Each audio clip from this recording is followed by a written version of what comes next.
ప్రస్తుత కాలంలో ప్రతి ఫ్యామిలీకి బైక్ తప్పనిసరిగా మారిపోయింది. ఎక్కడికి వెళ్లాలన్నా కూడా ద్విచక్ర వాహనం లేకుండా వెళ్లలేకపోతున్నారు. ఈ నేపథ్యంలో ఆటోమోటివ్ పరిశ్రమలో మీరు వ్యాపారాన్ని ప్రారంభించాలని ఆసక్తి ఉంటే సెకండ్ హ్యాండ్ 2 వీలర్ వ్యాపారాన్ని ప్రారంభించడం బెస్ట్ అని చెప్పొచ్చు. అయితే ఈ వ్యాపారాన్ని ఎలా ప్రారంభించాలి, ఎంత లాభం వచ్చే అవకాశం ఉందో ఇక్కడ తెలుసుకుందాం.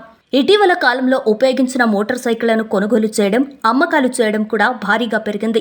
అయితే ఇవి కొత్త వాటితో పోల్చితే దాదాపు సగం ధరకు లభిస్తున్న క్రమంలో అనేక మంది వీటి వైపు మొగ్గు చూపుతున్నారు. అయితే ఈ వ్యాపారం ప్రారంభించాలంటే మీకు బైక్లను రిపేర్ చేయడం వంటి పరిజ్ఞానం ఉంటే మీకు మరింత లాభం ఉంటుంది.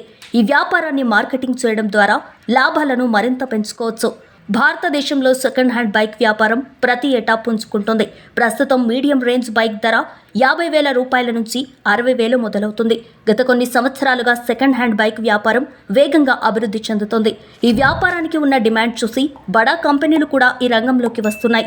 భారత్లో ద్విచక్ర వాహనాల విక్రయాల్లో జపాన్కు చెందిన హోండా మొదటి స్థానంలో ఉంది. గజియాబాద్లో తన మొదటి సెకండ్ హ్యాండ్ బైక్ షోరూంను ప్రారంభించడం ద్వారా ఈ రంగంలోకి ప్రవేశించింది. ఎంత లాభం! మీరు ఈ వ్యాపారాన్ని పెద్ద నగరం లేదా చిన్న పట్టణంలో కూడా ప్రారంభించవచ్చు. సెకండ్ హ్యాండ్ బైక్లకు ప్రతి చోట డిమాండ్ ఉంటుంది. ప్రస్తుతం చిన్న పట్టణాలు, గ్రామాల్లో కూడా దీని డిమాండ్ పెరిగిపోతుంది. 5 నుంచి 10,000 రూపాయలతో దీన్ని ప్రారంభించవచ్చు. మీకు ఎక్కువ స్థలం, డబ్బు లేకపోతే మొదట్లో ఓ సెకండ్ హ్యాండ్ బైక్ కొని అమ్మండి. బైక్ అమ్మిన తర్వాత మీరు మరొక బైక్ను కొనుగోలు చేయకుండా ఆ బైక్ తీసుకున్న వ్యక్తితో బైక్ అమ్మిన తర్వాత డబ్బులు చెల్లిస్తానని ఒప్పందం చేసుకోవచ్చు. ఆ విధంగా మీరు బైక్లను ఒక్కొక్కటిగా తీసుకొని మీరు అమ్మాలనుకున్న చిన్న స్థలంలో వాటిని పెట్టుకొని వ్యాపారాన్ని ప్రారంభించవచ్చు. ఉదాహరణకు మీరు నెలకు 20 బైక్స్ అమ్మినా కూడా ఒక్కో దానిపై 10,000 రూపాయల లాభం వేసుకుంటే 2 లక్షల రూపాయలు సంపాదించవచ్చు. ఇంకా ఎక్కువ బైక్స్ అమ్మితే లాభం ఎక్కువగా ఉంటుంది.